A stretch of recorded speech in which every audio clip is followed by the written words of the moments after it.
gentlemen, please welcome Daniel Rhoda.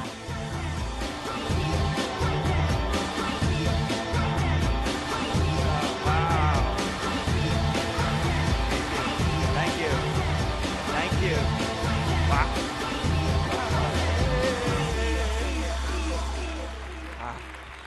Aloha. Wow.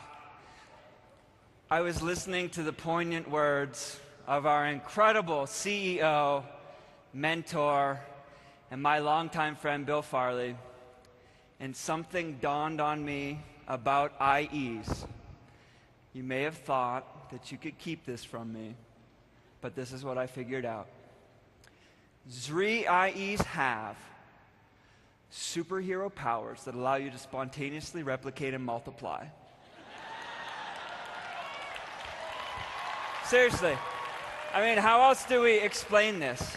We go from this single brainwave, this thought pattern in Bill Farley's mind one day about, geez, it'd be great to explore the liquid nutritional market. He could have went back to eating breakfast, reading the Wall Street Journal. Instead, that led to a meeting with his longtime friend, Deepak Chopra. It led to an email to me about the amalaki fruit. It led to trips to Hawaii, creating an incredible formulation team, overseeing 70 rounds of formulation, putting together an impeccable executive team. And then he talked about this little meeting we had down the street at the Hilton with 25 people, and somehow we go from that to 1,200 in Chicago, and here we are today. This, to me, is a powerful example of manifestation. It's literally in tangible form. His thoughts, his intention is now a reality, and you're all helping make this happen, so thank you. You know, one of the things that I love, I've been traveling all over the country with Zrii, and one of the things that I love is I'm always standing here and I'm looking at these bright, vibrant, shining faces. There's always this positive energy. I'm not just saying that. It's really incredible. Two things that people always come up and tell me. They say, you know, Dan, it's one of two things. First, I have been waiting for this to happen for so long. I've been waiting for consciousness to be brought into this industry in an entirely new way. Thank you for help making that happen. To me, that's absolutely beautiful. And the second is people who come up and say, I had no idea what this was all about. You know, I tried to drink, it was good, and I like Deepak Chopra's work, and I do some yoga. This literally landed in my lap one day, and I can barely explain it. And we see an important thread with both of these relating to timing, trust, right? We have to trust ourselves to do any new endeavor. And embracing synchronicity. That's what we're talking about when we're saying the stars are aligning. It's about synchronicity. We know that. We love that.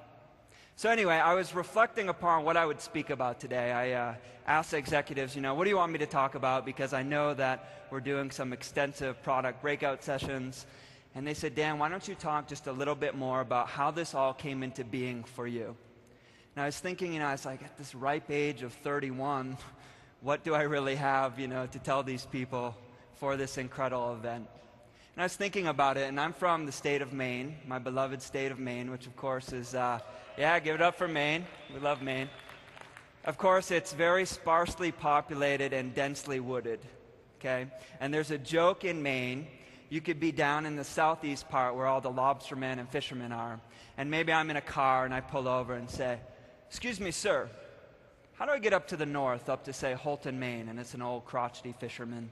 He kind of looks at you, shakes his head, looks back, and he says, you can't get there from here. If Bill Farley was to sit in a room 9 months ago with leaders in this industry and said, this is where we would be today, they'd say, no, you know, maybe you'll have a few thousand people in the room. Maybe you'll have, you know, 10,000 IEs. But he did it, and we've done it. And looking back at my own life, I realized if I was to step into a teletransporter and go back 10 years, I would never be able to put the puzzle pieces together in a way that would logically explain how in the world I'm here today before you. Okay? Many of you have heard about this pivotal moment in my life where I was home at my family's house in northern Maine, and I was recovering from a dual ankle surgery. I was in a wheelchair at the time, and I received a call from my dear friend Jim Matthews. Jim had been given 2 months to live. He had cancer in 5 organs of his body. And we were just sitting there looking at each other. Is this the best we have? Is this what we're going to succumb to? And this was really a pivotal moment because we became active participants in our healing process. We literally started to go inside of ourselves to figure out what we needed to get better. It wasn't just about taking medications, listening to what the doctor says.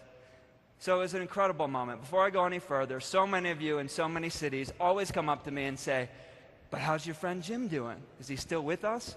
I'm so honored to have here today with my incredibly supportive parents in the front row, my dear friend Jim Matthews. He likes to say he's 7 years past expiration.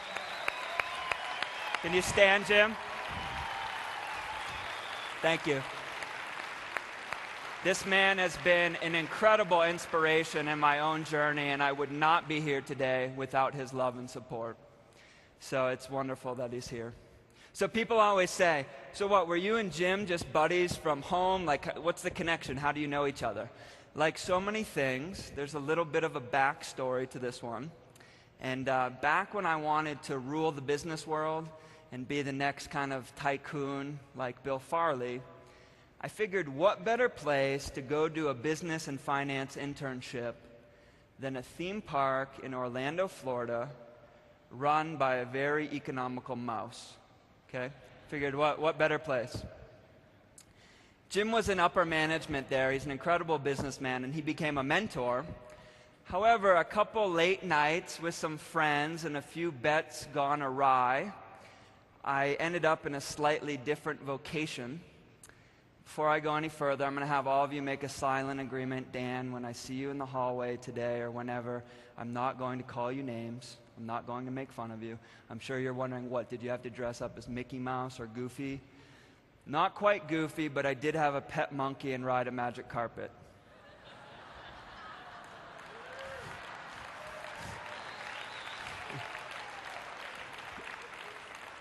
I think they call this public humiliation. I'm not sure, but I literally had to go to Disney World and dress up as a cartoon character to meet this incredible influence in my life, Jim Matthews.